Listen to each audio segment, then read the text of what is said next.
भारतीय उद्योग व्यापार मंडल के राष्ट्रीय अध्यक्ष बाबूलाल गुप्ता के साथ ही BUVM के सदस्य सुधीर तांबी और वीथिका तांबी कपास पर RCM चर्चा के लिए जयपुर से शामिल हुए। कामा मंडी से विजय अग्रवाल के साथ 25 प्रतिनिधि भी चर्चा में शामिल हुए।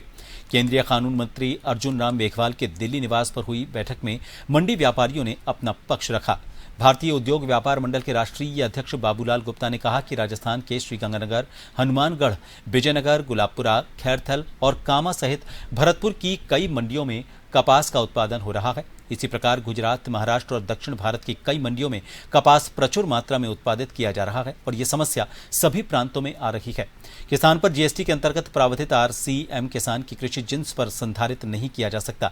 मंडी में कच्चा आढ़तियों किसानों के बिहाफ पर ही किसान का माल विक्रय करता है और ऐसे में कपास के विक्रय पर RCM प्रभावी नहीं हो सकता। केंद्रीय कानून मंत्री अर्जुन राम मेघवाल ने अपना मत रखते हुए साफ किया कि GST इवेजन को भी नहीं लगता, परंतु कपास के विक्रय पर RCM कानून विद्यमान है, इसकी अवहेलना हुई है। इस संबंध में वित्त मंत्री निर्मला सीतारामन को तथ्यों के साथ जानकारी दी जाएगी।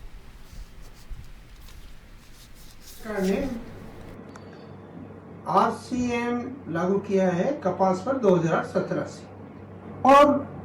अब ये बिगर पब्लिसिटी के अभाव में समझ लीजिए या जानकारी के अभाव में समझ लीजिए,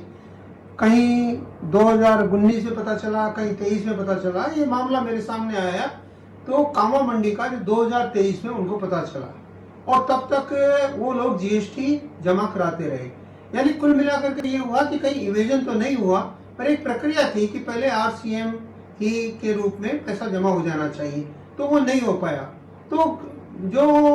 अधिकारी हैं उन्होंने करोड़ों करोड़ रुपयों की डिमांड उन लोगों के ऊपर कर दी कि साहब आपने RCM नहीं जमा करा, इतना रुपया है, इतने इसका इंटरेस्ट है, इतनी इसकी